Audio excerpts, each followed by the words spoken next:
Саламатсыздар ма оқушылар? Кескіндеме сабағы. Тақырыптық натюрмортты бейнелеудің 5-ші сеансы.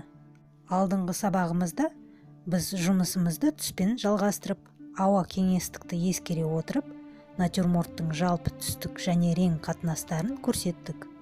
Осы сабақта түспен жұмысты әрі қарай жалғастырамыз.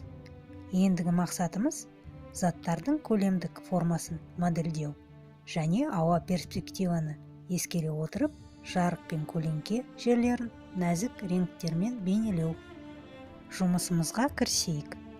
Бұл сеанс натюрмортты бейнелеудің ең ұзақ кезеңі. Жұмыс барысында заттардың түсінің жарыққа байланысты өзара әсерін орнатуға баса назар аудару керек. Рефлекстер мен көлеңкелердің түсін терең талдау қажет. Кескіндемеде заттарға түсіп тұрған жарықтың түстік мінезіне байланысты сол заттардың көлеңкелерінде қарама-қарсы реңктің пайда болуы. Біздің салып отырған натюрмортымызға назар аударсақ, терезеден табиғи жылы жарық түсіп тұр. Себебі далада қазір күн жарқын болып тұр. Сондықтан біздің заттарымыз жарық түсіп тұрған жерлері жылы, ал көлеңкелері салқын болып көрінеді.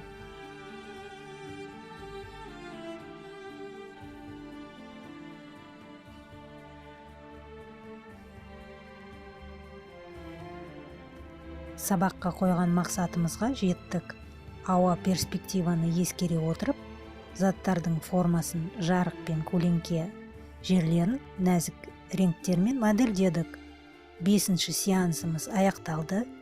Зейіндеріңізді бөлгендеріңізге рахмет. Сау болыңыздар.